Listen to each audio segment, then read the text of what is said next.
एक बात बताओ, माता सीता की अग्नि परीक्षा पेट्रियार्की नहीं तो और क्या है? एक सिंबॉलिक ग्रंथ को मॉडर्न सोशल लेंस से डिकोड करने की नाकामयाब कोशिश। अग्नि परीक्षा में कैसा सिंबॉलिज्म?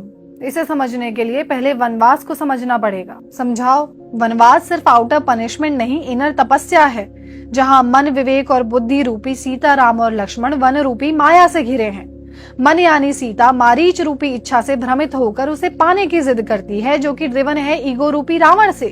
ईगो मन को एक ऐसे लूप में फंसाता है जहां मन को लगता है कि बस ये इच्छा पूरी हो जाए तो शांति मिल जाएगी। जैसे पहले अच्छे मार्क्स, फिर करियर, फिर सैलरी, फिर status, validation and the list goes on. एक अंधा कुआं जिसका कोई अंत ही नहीं है, सिर्फ इल्यूजन। जैसे वो हिरन था तो राम और लक्ष्मण ने रोका क्यों नहीं? रामायण पढ़ी है। विवेक रूपी राम और बुद्धि रूपी लक्ष्मण बार बार कहते हैं कि ये हिरण सामान्य नहीं है, डोंट चेज इट। बट जब मन किसी इच्छा से चिपक जाता है तो विवेक और बुद्धि की आवाज धीमी पड़ने लगती है। ऐसा थोड़े ना होता है। टीनेज में जब माँ बाप कहते हैं कि पढ़ाई लिखाई कर लो, प्यार, इश्क, मोहब्बत, आवारागर्दी बाद में कर लेना, तब सुनते हो? मन का वही पैटर्न है। वो टेम्पररी एक्साइटमेंट को परमानेंट फुलफिलमेंट समझ लेता है। ओके, बट फिर लक्ष्मण रेखा?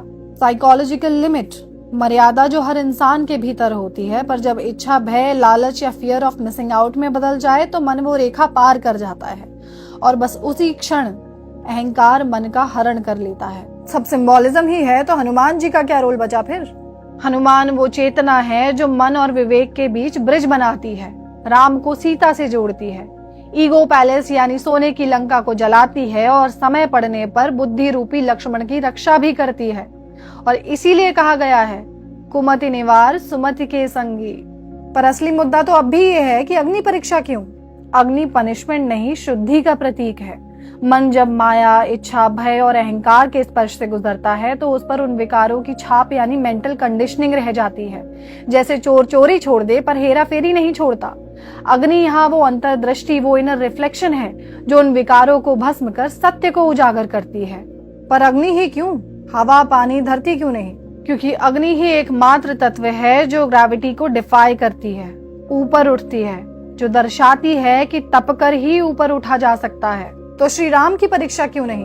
क्योंकि यात्रा मन की थी। विवेक को याद नहीं दिलाना पड़ता कि वो कौन है, पर मन को अपने मूल स्वरूप में स्थित होने के लिए आग से गुजरना पड़ता है, दुख, विरह या प्रायश्चित की आग। इस हिसाब से रामायण बाहर की कहानी कम और अंदर की ज्यादा है। हर महाकाव्य अंदर का ही नक्श है, बस पढ़ने की दृष्टि चाहिए, क्योंकि अर्थ अक्षरों में नहीं, दृष्टिकोण में जन्म लेता है।